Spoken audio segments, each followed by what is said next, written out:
la Mungu tulielewa, lakini tukafika tusifike mbele, tutakuwa tumekosa stamina. Lakini Ayubu alifaulu pamoja na kusikia mabaya na kuona mabaya pia. Alikuwa anaona watoto leo hawapo, anaona mifugo leo haipo, anaona magonjwa, anajua iko siku nitasimama tena. Mama na msaliti anasema yampate nani? Lakini mwisho tunaona matokeo ya uvumilivu wake. Sasa hawa wana wa Israeli ambao waliona kila kitu Mungu akitembea, wanapotembea usiku, nguzo za moto, mbele kuna moto, malaika wako juu, kuna wingu, walikosa nini? Ndilo kanisa lililoko sasa. Tumekosa nini mpaka mambo hayaendi? Asante. Umesikia swali la mzee Mloe. Karibuni sana. Bwana Yesu asifiwe. Bwana Yesu asifiwe tena. Labda mimi niseme kitu kimoja. Wakati baba Kashaka amesimama ameongea mchungaji, sikutaka kuongea tena kwa sababu kwenye seniority wale watu ambao wamepita majeshini, akishaongea mtu mkubwa wewe chini utaki kuongea tena. Alikuwa amesha summarize tayari.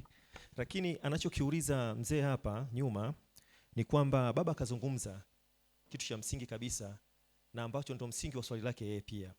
Kwamba kwenye stamina huwezi ukaijenga tu bila hakuna vitu ambavyo amezungumza mchungaji hapa. Lakini mimi pia niongeze kitu kingine kwamba huwezi ukawa na stamina hiyo ambayo baba kameiuliza kama vile vile unakuwa huna vitu vitatu. Baba akazungumza discipline, nidhamu. Nidhamu ipi ambayo tunaizungumza? Nidhamu ya maombi, nidhamu ya ibada, nidhamu ya kufunga, lakini nidhamu pia ya kufuata maelekezo yale ambayo unapewa na kiongozi wako, ambao sisi hapa kwetu na vitu tunajua kiongozi wetu ni nani. Lakini pia huwezi ukavuka huko anako kuzungumza mzee kama unakuwa pia huna focus, ambayo hata kipindi kile tunazungumza issue ya financial tulikuwa tunazungumza hivi vitu. Kwamba discipline, focus na consistency ni vitu ambavyo vinakwenda vinapeleka katika maisha yote. Yaani focus tunazungumza kwamba kuweka akili na umakini kwa kile ambacho unakitegemea. Na mchungaji kazungumza hapa kwamba ni wewe akili yako unaweka wapi? Umakini wako umeweka wapi? Umeelewa Unakuja hapa kanisani lakini still je, unakuwa na tuition zingine tena ukitoka hapa unakwenda kwenda kununua mafuta ya upako na vitu vingine, kukalia mafuta na vitu kama hivyo. Focus yako iko wapi? Baba pia kazungumza hapa consistency, uthabiti, muendelezo wa kile kitu unachokifanya. Unacho? Au unakuja tu kwa sababu ya mwemko wa mtu? Au unakuja tu kwa sababu unaona mlandali anaomba na unaomba, lakini hujui au hufanyii muendelezo wa kile ambacho unafundishwa? Umefundishwa uvumilivu. Je, wewe una practice uvumilivu au tu unausikiza hapa kanisani afu baadaye kutoka hapa unauacha? Kwa ni vitu kama hivyo. Kwa hiyo kwa kifupi jibu swali la baba ni kwamba ili uweze kufika kwenye ile nchi ya ahadi kama wale wana Israeli ambao walikosa uthabiti, walikosa nini hiyo? Stamina. Kwa sababu inawezekana kuna wengine walianza kunungunika na kweli ilikuwa hivyo. Hawakuvumilia kile ambacho Mungu amewaahidi, uvumilivu ulikosekana.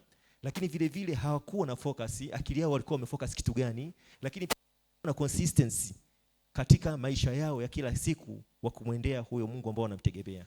Mimi kama mwende hivyo. Asante sana. Kofi moja kwake. Moja jamani, nimesema moja tu. Bwana Yesu asifiwe.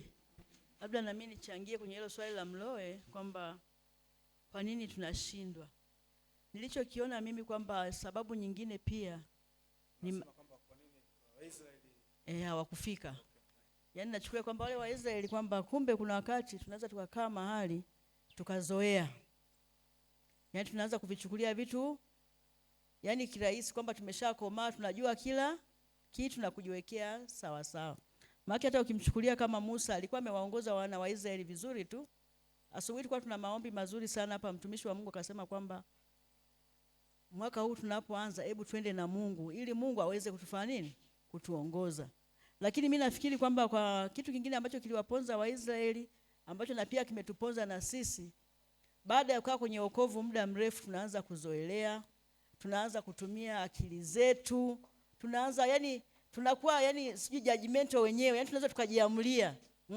Yaani mtu anasimama kabisa anaiacha kweli nasema hivi, lakini yeye kwa akili yake ile kweli anaifanya nini? Anaibadilisha. Tunaanza kupoteza. Amesema kuhusu sijui amesema kama mwendi pale amesema amesema zile values sijui na amesema na ile nidhamu focus, lakini bado tunaweza, sababu ya ule uzoefu wetu, ile focus tuna uwezo wa kuibadilisha kwamba pamoja focus ni hivi lakini inaweza kuwa hivyo. Nafikiri hiyo ndio kinatusumbua sana. Labda niseme kwa especially kwa sisi ambao, kwa wale ambao tumekuwa katika wokovu kwa muda mrefu kidogo. Kwa hiyo Roho Mtakatifu sasa hana zaidi, akili yetu imekuwa ni kubwa. Kwa hiyo tunaweza tukabadilisha, tukashawishi na wengine kwamba hapana, hapa haliwi hivi, hapa haliwi hivi. Kwa hiyo maongozi ya Mungu yanakuwa madogo kwa kiasi fulani. Kwa hiyo nafikiri kama tulivyoomba asubuhi ya leo kwamba hebu Roho Mtakatifu basi azidi kutusemesha na kutuongoza, kwa sababu tunatumia sana labda akili yetu. Mimi nafikiri ni hicho ambacho hata wana wa Israeli walikuwa wamezoea kwamba Mungu hapa atapiga tu, hapa atatuletea chura, lakini kumbe wakawa wamemwacha Mungu, na ndio maana Mungu akaamua kuwapa mafundisho njiani. Asante sana. Kuna mwingine? Elisha?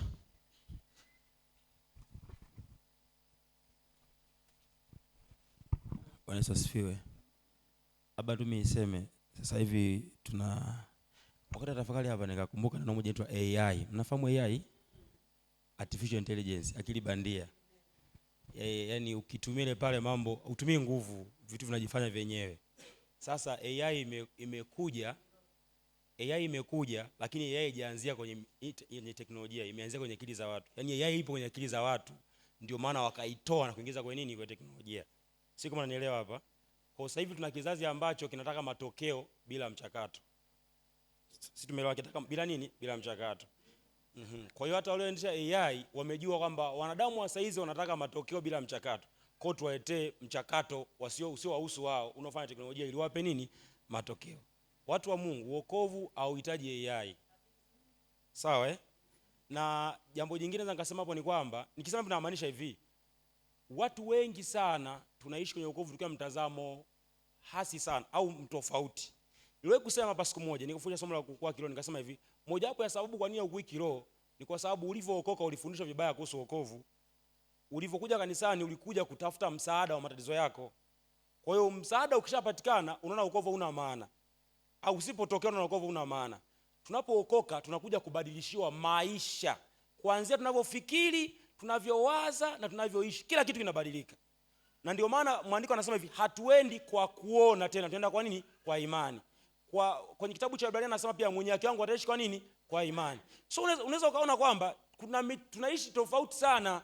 Ndio maana wana Israeli kama sababu walikuwa na changamoto moja, yani walikuwa wanataka mambo yawe kama Misri. Yani kila mahali kutana ugumu wanafanya comparison. Misri tulikula matikiti, tulikula vitunguu saumu. Misri unaona, yani walikuwa na maisha yao. Kwa hiyo kila wakati wakikuta mambo mazuri wanashangilia, leo tumekula maana, haleluya. Kesho mambo yakawa magumu wanasema jana nini? Mbona Misri nini? Kuna mahali wakafika kwenye bahari ya Shamu wakasema bora tungekufa Misri kwenye makaburi kuliko Musa amekuja kutua wapi? Hapa jangwani. Si unaweza ukaona kila wakati walikuwa wanalifaa nyuma. Kwenye wokovu lazima ikifika wakati ubadilishwe kila kitu kabisa, uache kukumbuka ya nyuma. Kama utaendelea kukumbuka ya nyuma, hautaenda mbele, kwa sababu kitakuwa kuna kitu kinakuvuta nyuma. Bwana asifiwe sana.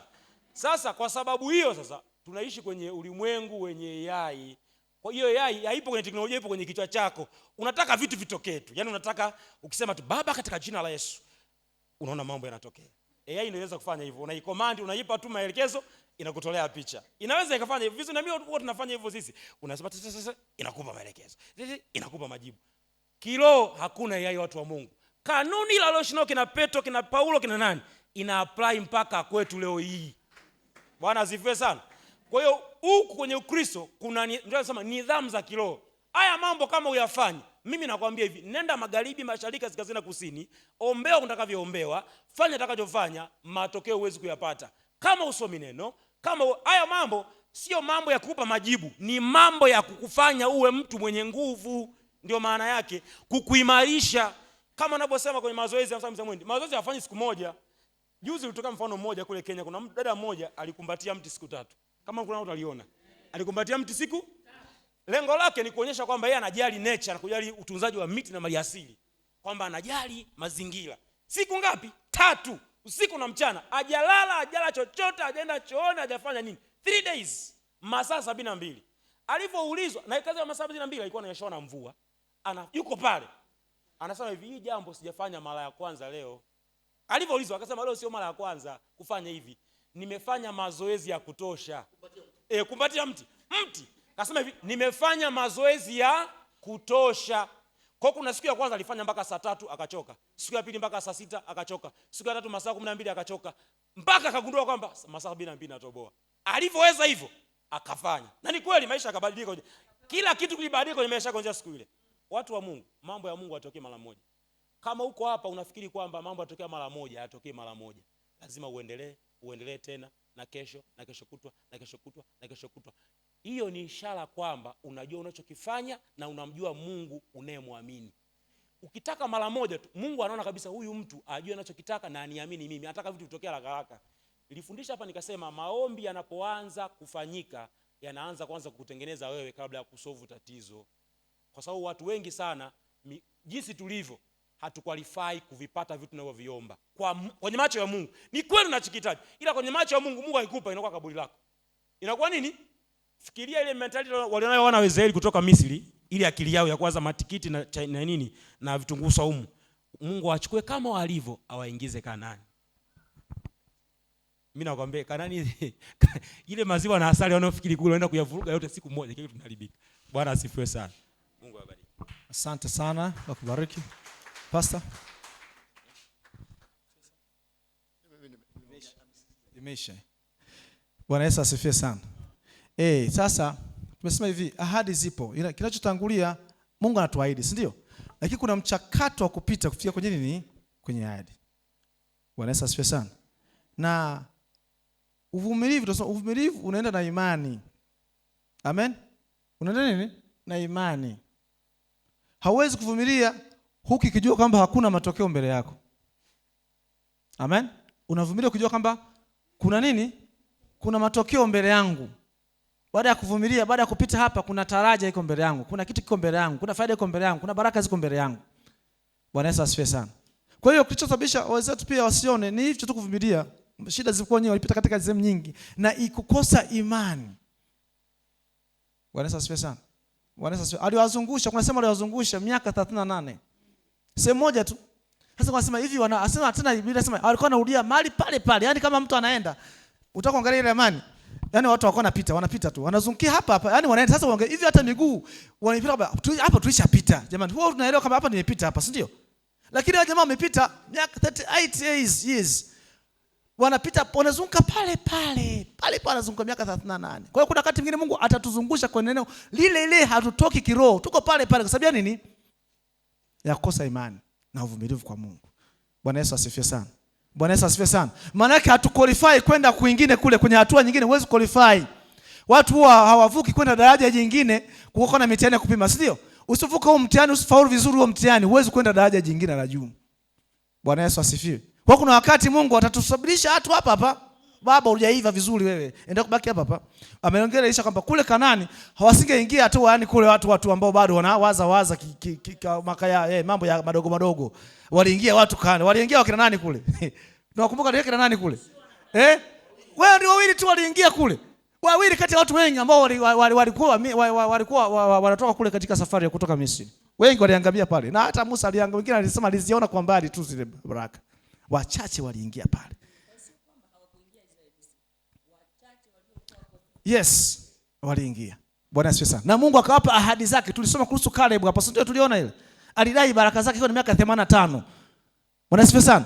Kwa sababu alikanyaga kule, kwa sababu alikuwa na imani. Watu wengi walipuuzia. Hata wale walikuwa wameenda kupeleza nchi ya ahadi walikuwa wengi, walikuwa 10 na ngapi? 12. Lakini wawili tu walikuwa na mioyo thabiti. Wakasema Bwana, ile nchi tunaenda kuiteka. Akasema wewe jamaa wewe unadanganya watu wewe umeogope Mungu wewe. Kule kuna watu wewe. Kuna watu wewe kule. Kuna majitu manene kule wewe. Kule hatuwezi kutoboa kule. Wawili tu wakasema tunatoboa. Na Mungu sababu aliona imani zao wakatoboa, wakaenda mpaka kule nini? Kwenye nchi ya ahadi. Haleluya. Kwa hiyo Mungu anataka watu wa namna hiyo, wenye moyo thabiti, wenye imani thabiti, ili kwenda kuirithi nchi ya ahadi. Bwana Yesu asifiwe sana. Somo letu tunasema uvumilivu kama ni ufunguo wa kurithi ahadi za Mungu. Bwana Yesu asifiwe. Kwa hiyo kuna wakati mwingine Mungu ametuwekea ahadi zipo, lakini wanaenda kutaka zile baraka na ahadi za Mungu ni wachache ambao wana mioyo thabiti, wana imani iliyo hai, wana uvumilivu, wana subira katika mapenzi ya Mungu. Bwana Yesu asifiwe sana. Mzomle nafikiri bila shaka kidogo umejibiwa, si ndio?